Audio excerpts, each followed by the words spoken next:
Jadi yang terjadi, mereka menyiapkan api karena udah dapat hewan buruan, yang istirahat, mungkin udah ada pembagian tugas. Begitu matahari terbenam, suasana gelap. Api mereka aja penerangannya. Apa sih mesti dikerjain? Ya manggang lah. Manggang makanan, makan yang kenyang.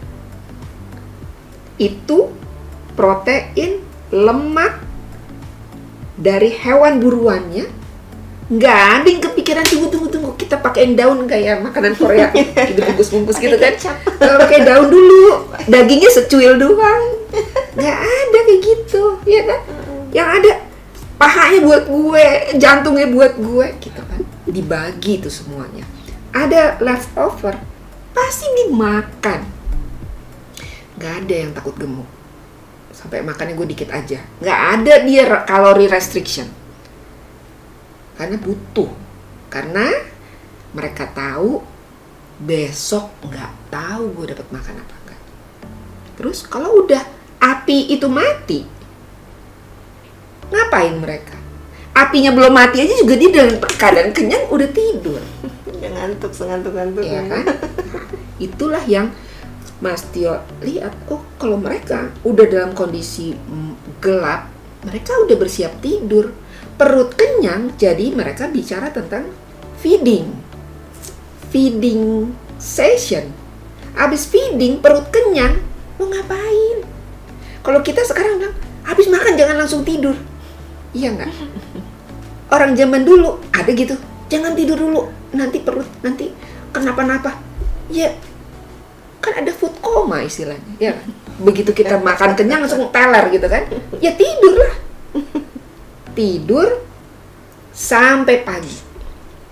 Sampai pagi, mungkin jam 3, jam 4. Dia udah mulai bangun. Karena apa yang membuat mereka seperti itu? Ada 2 hormon penting manusia. Ada melatonin dari mulai sore sampai ke malam sampai pagi, subuh. Dan setelah subuh itu di tubuh kita itu muncul hormon kortisol. Inilah yang Mas Tio pelajarin. Oh, ini loh. Manusia tuh bekerja atas 2 hormon ini. Waktu itu dibagi tuh untuk untuk diisi oleh 2 hormon ini. Jadi di situ dia melihat kalau Mas Alif dikasih puasa sehingga dia udah ada keton, tapi kalau dia kasih makanannya adalah karbo, nggak make sense. Karena ada insulin spike, berhenti, anaknya kejang lagi. Karena bicara tentang kebutuhan keton di otak untuk menahan epilepsi. Sesudah itu dia lihat lagi apa yang bikin keton ini ada dan apa yang bikin tidak ada. Itu dia.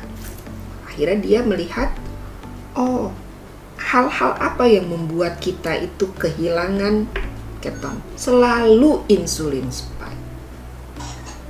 Begitu insulin spike itu terjadi bisa karena apa? Apakah dari makanan ataukah dari gluconeogenesis, yaitu sistem stres kita, sehingga mencetuskan pada akhirnya kortisol. Begitu kortisol muncul, itu penanda bagi liver melakukan gluconeogenesis. Jadi tubuh kita itu mampu menghasilkan glukosa. Karenanya kita tidak butuh makan glukosa. Makan asupan dari luar yang menghasilkan glukosa. Nggak perlu. Kita butuh glukosa. Untuk banyak hal kita butuh. Ada juga organ kita yang memang perlunya adalah glukosa. Tapi di luar itu, kita tidak perlu sampai sengaja makan 1 piring nasi atau kentang atau apapun, karena pemikiran kita, tubuh kita butuh ini gitu. Kita butuh energi yang kita makan itu. Karena namanya gluconeogenesis itu udah terjadi secara otomatis otomatis apabila ada kebutuhan tubuh untuk glukosa atau terjadi kortisol tinggi yang menyebabkan liver mengartikannya sebagai proses gluconeogenesis. Nah, jadi kalau kita tahu, Mas Tio saat itu udah tahu bahwa nggak bisa yang namanya tubuh kita ada glukosa, terus kita juga expect ada keton. Jadi dia tahu dia harus menghindarkan yang namanya glukosa berlebih yang bisa mencetuskan insulin spike, menghentikan pembakaran lemak. Jadi adanya fat storing. Kalau udah ada insulin, itu trigger fat storing. Dia akan stop fat burning. Kan keton kan hasil dari fat burning, ya kan? Nah, jadi itu menggagalkan dia, ujung-ujungnya soal penebalan mielin. Oke, ini nggak bisa. Jadi dia mulai establish itu. Nah, yang menarik itu adalah kita ini kalau di awal Mas Tio itu jadi tahu gara-gara dia mau gini, glukosa diterima sama otak. Sel-sel tubuh kita sanggup menerima langsung free fatty acid, lemak, asam lemak itu makanan semua sel kecuali otak gak bisa nerima free fatty acid. Kok gak bisa? Tapi dia bisa nerima keton karena di otak manusia itu ada yang namanya lapisan yang pada otak manusia tuh lebih intens tuh yang disebut dengan blood-brain barrier. Jadi dia lebih rapat gitu. Nggak bisa ditembus sama sembarangan. Karena kan emang otak kita kan yang paling precious, paling berharga dari organ tubuh manusia itu. Yang makannya aja harus diduluin. Raja dari seluruh organ tubuh kita itu adalah otak. Ya kan? Nah, itu blood-brain barrier itu nggak bisa ditembus oleh lemak begitu aja. Maka Mas Tio di situ tahu. Tapi kenapa bisa? Karena keton itu dia mengalami satu proses yang tadinya hidrofobik gitu ya, yang nggak bisa soluble, dibuat oleh liver kita menjadi hidrofilik, yaitu menjadi soluble, sehingga dia bisa menembus ke otak kita. Nah, ini adalah energi fitrah, gitu loh. Kalau kita bicaranya otak kita hanya mampu glukosa, sebetulnya dengan ancestral lifestyle mapping, pemetaan tadi udah terbantahkan. Nah, jadi hanya untuk menebalkan mielinnya Mas Alif ini, dia memetakan gaya hidup ancestral lifestyle yang hasilnya membuka pandangan dia. Oke, kalau begitu saya harus mirroring untuk bisa, kan orang zaman dulu konstan ketonnya.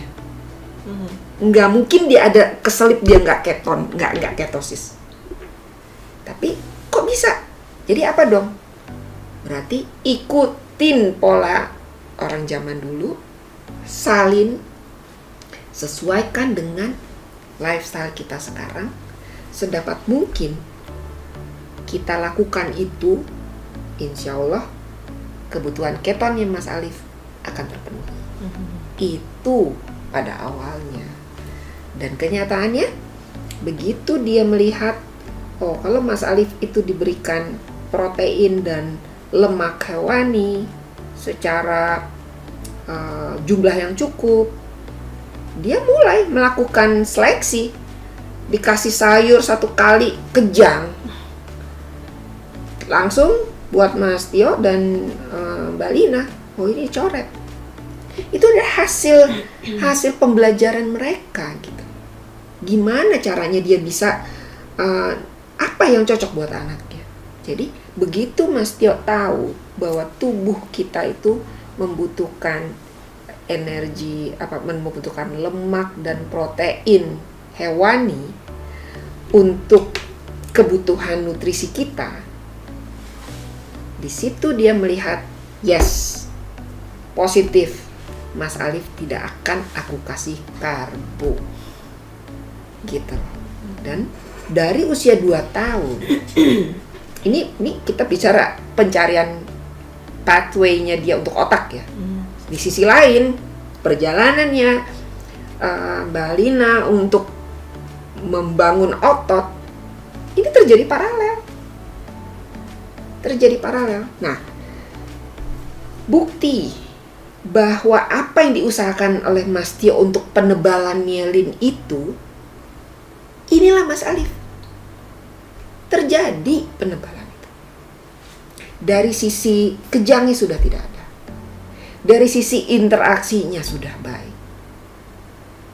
Kognitif, otak kiri itu kan kognitif. Iya kan, kognitif. Jadi wajar kalau dia belum bisa melakukan hal-hal di luar yang basic gitu ya. Karena memang ya Mas Alif ini bukan bicara dari ada terus sempat karena sakit jadi turun terus kita berusaha untuk naikin, enggak begitu. Kalau ini levelnya, Mas Alif tuh adanya di sini. Jadi grafik itu baru bisa begini. Kalau orang yang normal, kalau dia sakit, dia udah ada segini modalitas dia. Oke, dinaikin segini.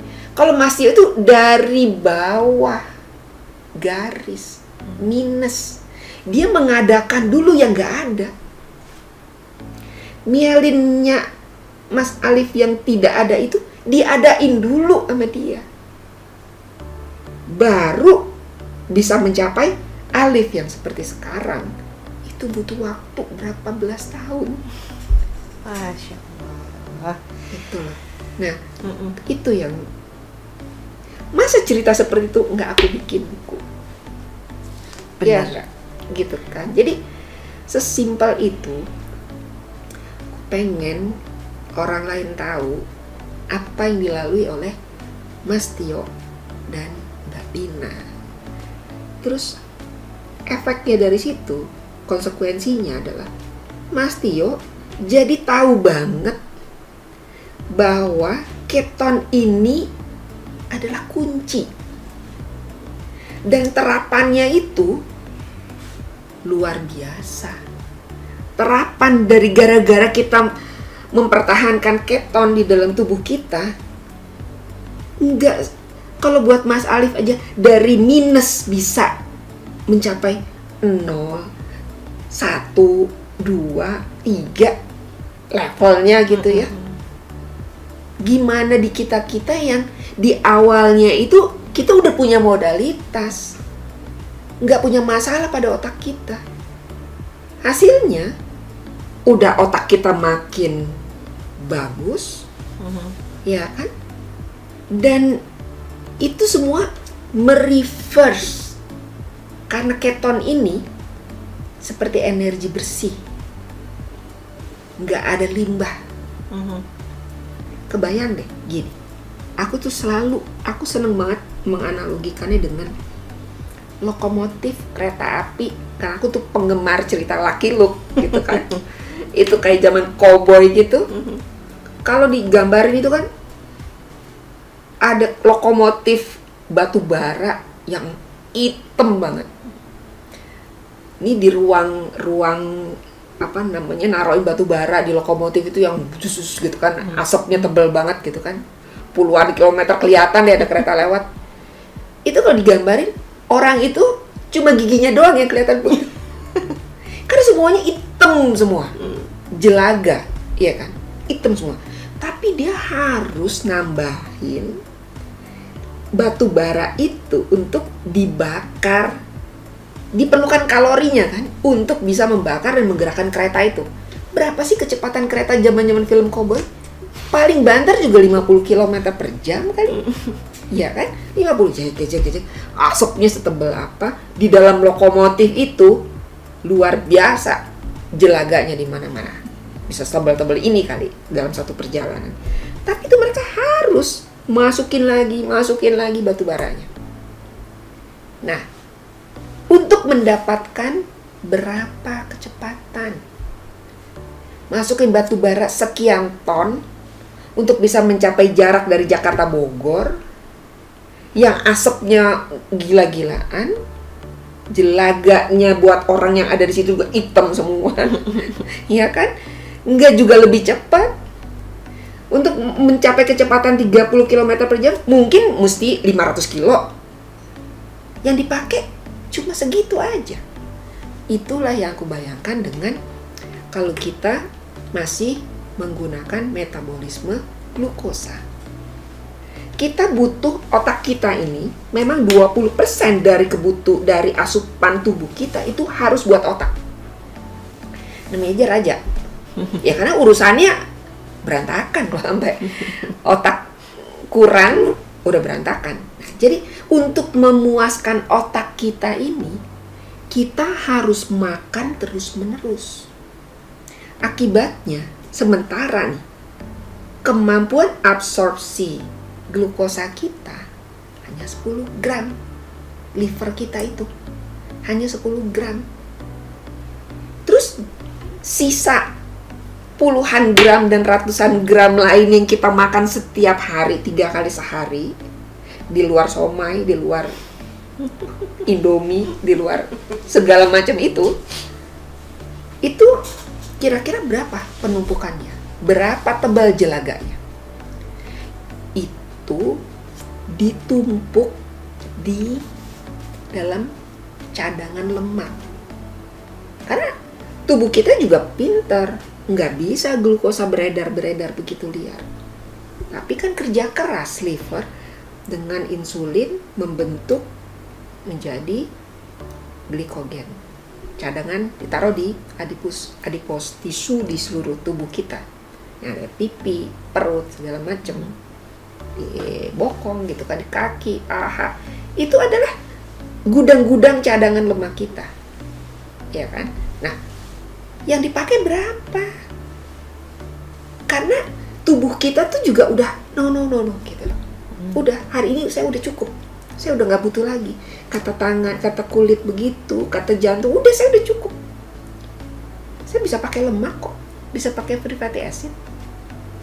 Dan kalau secara ilmu nutrisionis, ahli gizi bilang karbohidrat kalau berlebih, tenang aja, itu menjadi energi cadangan. Oh benar, tapi persoalannya kapan dipakainya itu energi cadangan kalau setiap hari ditambahin yang baru? Nggak dipakai-pakai. Nggak pernah dipakai. Practically, dari kita udah bisa makan yang padat, katakanlah dari umur 2 tahun. Pernah nggak terbongkar tuh hasil pencadangan lemaknya sampai umur 50 tahun kira-kira? Apa yang terjadi? Kapan dipakainya? Nggak pernah dipakai. Puasa, oke, puasa Ramadan, lumayan. Mungkin baru bagian dikit-dikit doang. Tapi apa yang terjadi? Baru juga kita bakarnya nggak seberapa. Ya kan? Karena orang puasa itu pasti itu dia mengalami ketosis. Tapi pada saat dia berbuka, apa yang dia makan? Semuanya masuk. Kolak, ya kan? Iya. Apa semua gitu. Harus ada nasi. Nasi mandi kayak, ya kan, sama paha kambing. Itu semua berujung pada jelaga, limbah. Limbah itu yang kita tumpuk. Akan ada sampai satu titik di mana si limbah tadi nggak bisa di apa-apain lagi, cuma bisa terus ditumpuk, sehingga kita sampai pada kondisi insulin resisten.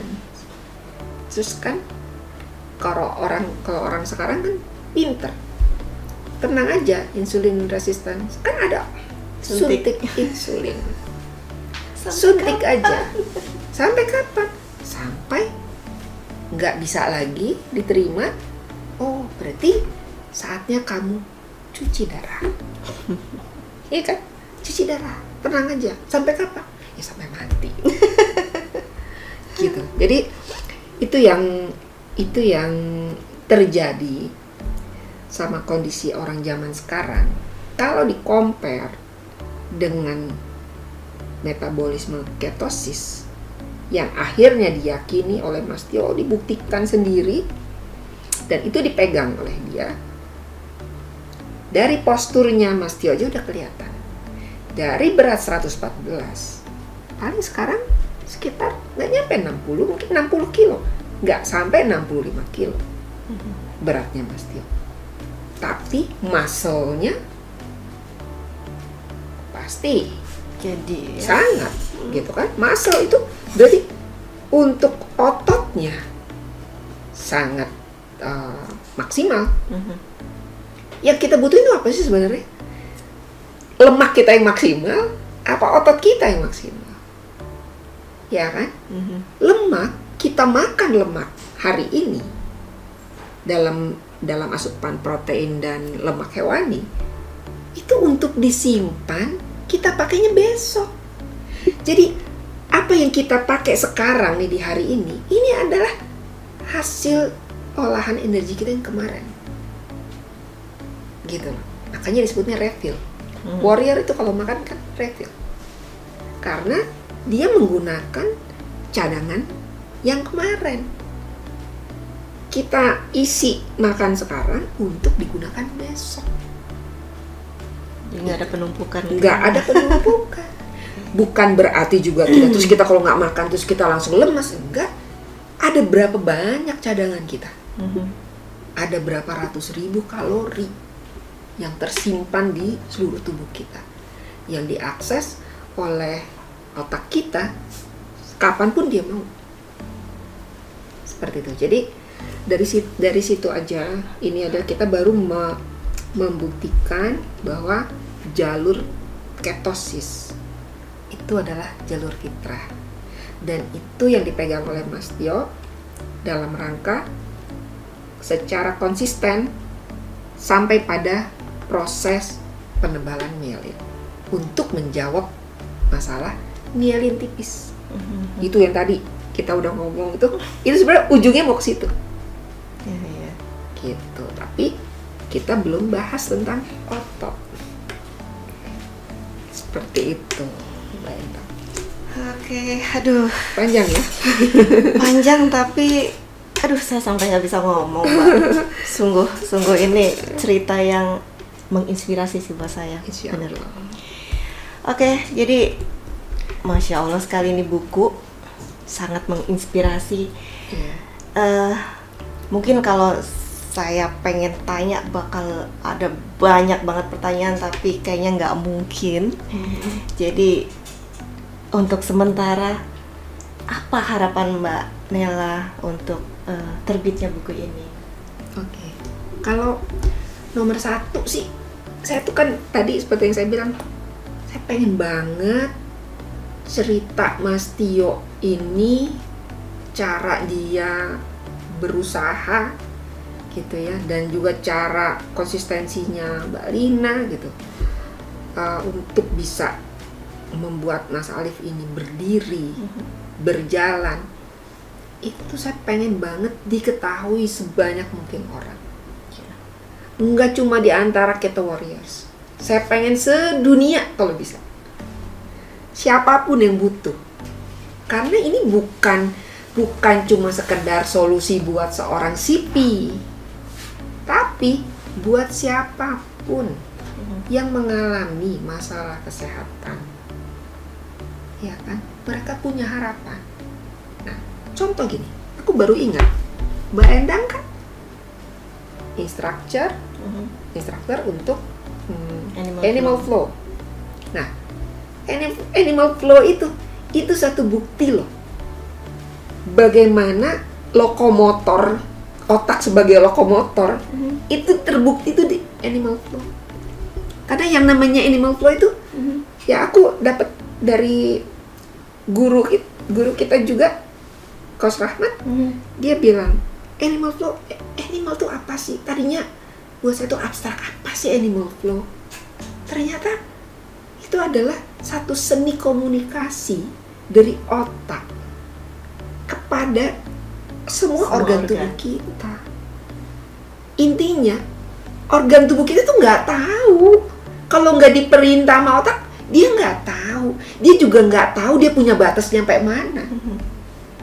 Ada itu di mindset kita. Tapi Animal Flow membuktikan kalau otak udah punya mau, sebagai lokomotor, sebagai komandan, seluruh tubuh kita harus bisa ngejalanin. Itu dia contoh konkret ya, bagaimana posisi otak sebagai lokomotor.